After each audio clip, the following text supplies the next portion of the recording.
கோவையில் கொட்டும் மழையை பொருட்படுத்தாமல் மாநகர காவல் ஆணையர் தலைமையில் போலீசார் மற்றும் ரோந்து வாகனங்கள் பாதுகாப்பு அணிவகுப்பு மேற்கொண்டனர்.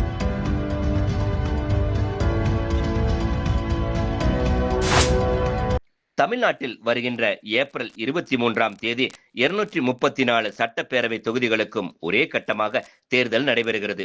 இதையொட்டி அனைத்து மாவட்டங்களுக்கும் மத்திய சிறப்பு காவல் படையினர், துணை ராணுவ படையினர் உள்ளிட்டோர் வருகை தந்துள்ளனர். தொகுதி வாரியாக இவர்கள் பொதுமக்களிடையே பாதுகாப்பு உணர்வை ஏற்படுத்தும் வகையில் கொடி அணிவகுப்பு நடத்தி வருகின்றனர்.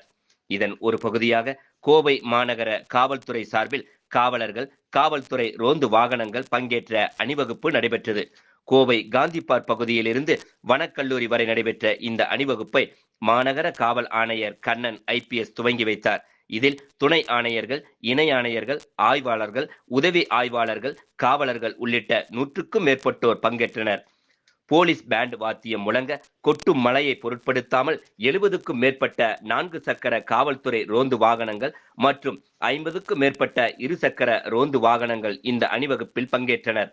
இதனிடையே திடீர் மழை காரணமாக கோவை மாநகரில் பல்வேறு பகுதிகளில் வெப்பம் குறைந்து குளிர்ச்சியான சூழல் நிலவியது.